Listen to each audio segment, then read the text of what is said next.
ঘুমিয়ে থেকে টাকা ইনকাম। Welcome to day 70। আসসালামু আলাইকুম, আমি ইয়াসিন আরাফাত। আমি একটি চ্যালেঞ্জ গ্রহণ করেছি যেখানে আমরা 60 দিনের মধ্যে একটি প্যাসিভ ইনকামের সোর্স তৈরি করব।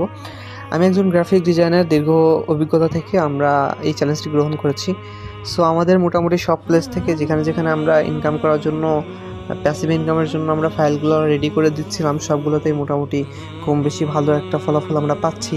সো আমরা আজকে ভেক্টর ফাইল বা শিলিউটি ডিজাইন নিয়ে কাজ করেছি। আমরা লায়নের কিছু শিলিউটি ডিজাইন তৈরি করছি, যেটা আমরা আসলে দুইভাবে এডিট করছি। এক হচ্ছে ইলাস্ট্রেটর থেকে, দুই হচ্ছে ক্যানভা থেকে। তো আজকের কাজগুলোর মধ্যে এটাই ছিল। আর অনেকে জিজ্ঞাসা করেন যে আমরা কাজ কিভাবে করি বা কাজ আপনারাও করতে চান। সো আপনারা যদি কাজ করতে চান তাহলে ওয়েট করেন। আর আপনারা যদি সবাই মিলে চান যে আমি এটি কোর্স আকারে আপনাদের সামনে নিয়ে আসি, তাহলে আপনারা জানাবেন। ইনশাআল্লাহ আমরা কোর্স আকারে বিষয়টাকে আপনাদের সামনে নিয়ে আসবো। তো আজকের মতো এই পর্যন্তই। ভালো থাকবেন, সুস্থ থাকবেন। দেখা হবে ডে 90-তে। আসসালামু আলাইকুম।